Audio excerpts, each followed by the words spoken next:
Combining musical harmony, peace, and love with sex, violence, and debauchery, this San Francisco-based punk band has been teaching children to worship Satan since 1985. I'm joined by Dwarves founder and vocalist Blag Dahlia. Blag, how's it going? I feel good.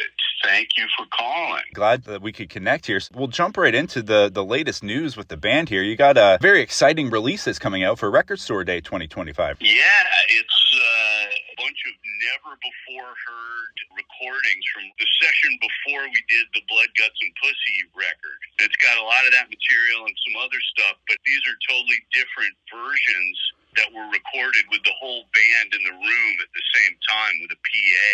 So it kind of gives you the live feel of the band at the time. And then, we tricked it out with just a ton of cool, everybody loves that kind of iconic Blood, Guts, and Pussy cover. So we went back to that original photo shoot and pulled a bunch of great shots from it and made a picture disc and also made a whole gatefold jacket cover for it and a whole cool inner sleeve, and we got everybody in the band to do liner notes, and it's just a very elaborate package with a picture disc, and it's just a cool thing. I'm very happy with it. And like you said, this is not a reissue or a reprint, I guess, of that album from about 1989. And it's not live recordings, but it's like live off the floor studio recordings from back then. Is that right? Exactly. Yeah, we literally had a PA in the room. We just wanted to try that technique where everybody's together and playing like a band, and then we went back, and when we made Blood Guts, we did it more like, the whole band played, but then you just get the drums, and then you start overdubbing on it. More that approach, the more standard rock approach of the time. But yeah, this record is different. It's all different performances and really done in a different way. And it just, it's great. I think it really adds to the Blood Guts legacy, because Blood Guts was a very minimalistic record without a lot of information in it. So this one kind of gives you a lot of the information, liner notes, more pictures, but a totally different version of the record. So it's cool. Excellent. So I see too, it's only limited to 2,500 copies, and it's available on Record Store Day. So this, I know the Dwarves have some diehard fans that have been with you from the beginning. So you must be getting some good feedback from your Dwarves family, right? Yeah, that's always kind of part of the thing, right? When you're an old band, you're trying to make cool new stuff, and a lot of times, even when you make something really cool and good, it's still like, oh, but fuck it, this band will always be 1989 to me.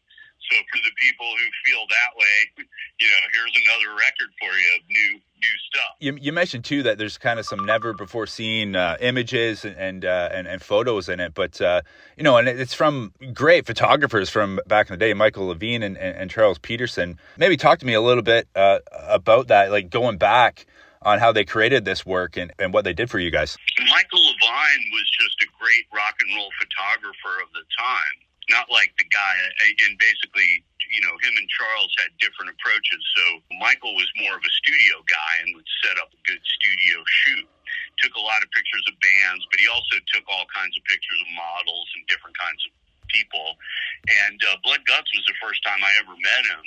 And basically I went in there, and I had a vision for the thing. I walked in with a copy of Initium by Sam Hain, and I said, we want this, but with women. And I hired the two women on there, brought in the models, brought in a guy to do the makeup, sort of taro syrup with red dye in it to get that particular blood effect. But I brought in the dwarf. He was a guy I used to buy weed off in Brooklyn.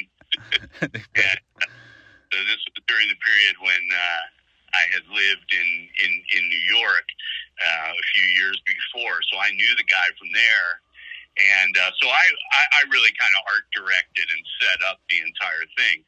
But Michael's a great photographer, and his eye caught a bunch of great moments. The cover of that record is great, and there could have been, a contact sheet with 100 bad other shots, but he's such a good photographer that there's a contact sheet full of other interesting shots. Right. So we were able to pull a bunch of interesting shots in here. Charles Peterson was different. He was more of a scene cat. He went out and photographed bands live in their own habitat.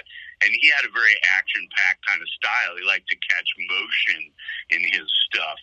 And so, he's got a lot of interesting shots. And you get a few of those on this reprint. I think someday there'll be another version of this that isn't, the Record Store Day picture disc.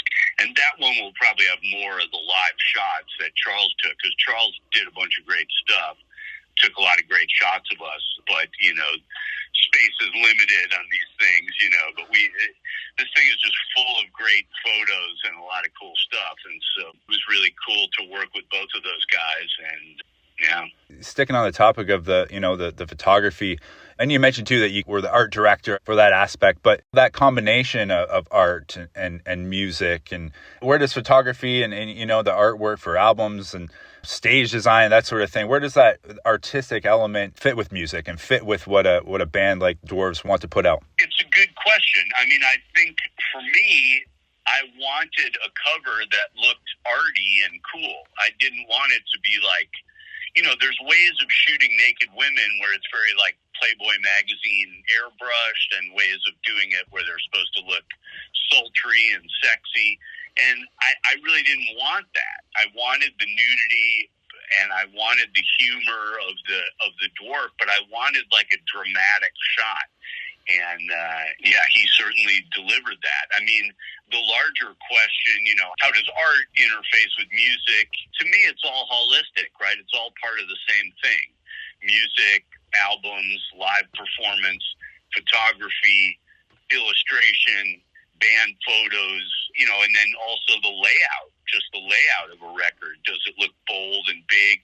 And then there's, with a lot of kinds of music, you've also got dance as a fundamental part of it.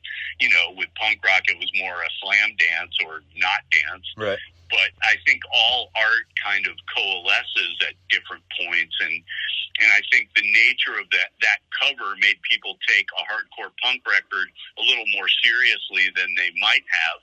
But it also turned a lot of people off and got a lot of people angry at us. There was a huge backlash to that. And, it's funny how that works, because, of course, the guy who took the photo didn't get any backlash. Right. The put it out didn't get any backlash. But my band still deals with the backlash to this day. And there's still, places where, they don't want us to play. I think if you do bold stuff and you include stuff that scares people like nudity and profanity, and that you're going to get reactions from people, and it really sticks to you. You gotta be tough to live with the results. Yeah, well, it sounds like you're being true to your art and true to the what you wanted to put out there. Oh yeah, 100%. I mean, if there's something to love about the Dwarves, that's one of the main things. I'd like to think that our music is good, but a lot of people only reacted to external stimuli. Right. They fight at the show, or that guitar player's naked, or look, they put tits on the record, or they said pussy. There's a lot of people who are reacting to things on a very fundamental level. Whereas for me, it was more like an art piece, and it encompassed different things. It encompassed different ways of writing songs that I thought were interesting, different ways of recording songs I thought were interesting. But to a lot of people, it was like, oh, this is some stupid noise from some untalented dummies, and they threw tits on it. Right. Exactly. Yeah. You mentioned too that the new release is going to have some liner notes talking about things. So and combining that, I saw an interview that you did, talking about the Dwarves and talking about the circus that it was, that you just kind of talked about. But you also mentioned in that interview that I saw that, the Dwarves is rooted in music, and you're rooted in music. So, I guess speaking of those liner notes, do you talk more about the music, or is it more about the circus, I guess? Because I understand it talks a little bit about the history. Well, different people talk about different things. Vaj Moore talks about his sex life, because to him, that's what it was, Saltpeter talks about it more from a record collector's angle, and how much different we were. Just 4 years before, we made our first record, and it was a 60s garage record where we were on the back with paisley ties and Beatle boots. I think that's something that a lot of people don't know or understand. I talk a little bit about Jack Endino and the approach we took to recording. Jack was a great guy, and he recorded, is known for doing, some Nirvana and Soundgarden and Mudhoney, and his contribution was interesting. He was part of the sound of Blood Guts and also part of this. We said we want to just play in the studio. We'd heard that Iggy Pop liked to just record in the studio with everybody together, no separation, and so we wanted to try that. And that was what we did at this first recording, which was only supposed to be 2 songs for a singles club thing, and we're the Dwarves, so we did 14 songs. I think Jack went back to the label and said, hey, these guys will knock out a whole record in a day. You should make a record with them. And so even though these particular tapes got buried for 30 years, we did make a whole record for them in a couple of days. So Jack was part of that, and I like to see him get his due. Obviously, the biggest feather in his cap is stuff like Soundgarden and Nirvana, but he's Jack got a Dwarves feather in his cap too, right? That's right, and I always thought that had some importance, but I think a lot of people don't, and that's fine. Again, if you're in this band, you're used to being marginalized, ripped off, neglected, maligned. That just comes with the territory. Speaking of the band, I know you're going to be hitting the road in April, on the west coast of the U.S., California, Oregon, Washington. I know you've had a lot of great musicians with the band over the years, but tell me who's with you now and who's going to be going out on the road with you. So this is an interesting one for April. It's, of course, Nick Oliveri, the great Rex Everything. He plays bass and sings in the Dwarves, and he's been a staunch ally for decades. He will be there. And then the drummer is a guy named Snoopak, who came to us. We met him when he was 12 years old, singing along at a punk rock bowling dwarf show and getting all the words right. I finally brought him up on stage. He was 12 years old. Wow. And he just killed it. So he became a great drummer and joined the band about 6-7 years ago now. And he's it's really a pleasure to see him because he's a friend. He's like the new generation, and he's got a great band, of course, the same way Nick has Mondo Generator, Snoopak has Get a Grip. It's a great thrash band from Tucson. And then on guitar this time around, it's Ginger, who's an Italian guy who plays with the Queers. That's how we met him. He plays with Screeching Weasel and various bands.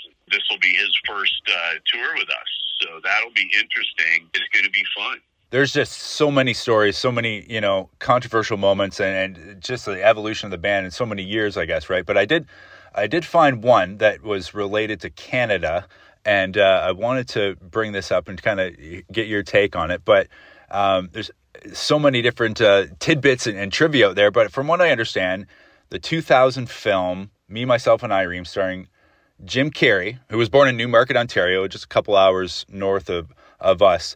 But he's seen singing a dwarf song in that film. So talk to me about that a little bit. Yeah, that was an honor. I mean, I love Jim Carrey. He's so brilliant. There's so many great Canadian comics. I mean, you can't even count them.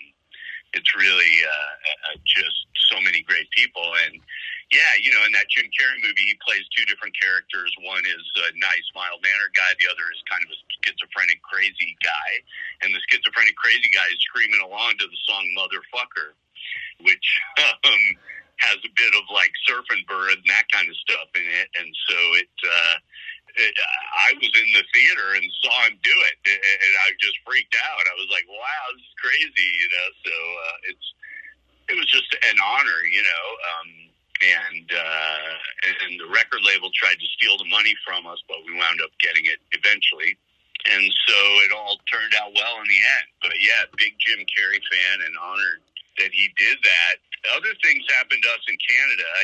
I was just going to ask you, I'm sure there's some other tales you could tell about being in Canada and performing here. Yeah, we had one. There's a lot of drunks in Canada, and one time we were doing a show, and one of those drunk guys who stands in front of you giving you the finger for like song after song after song.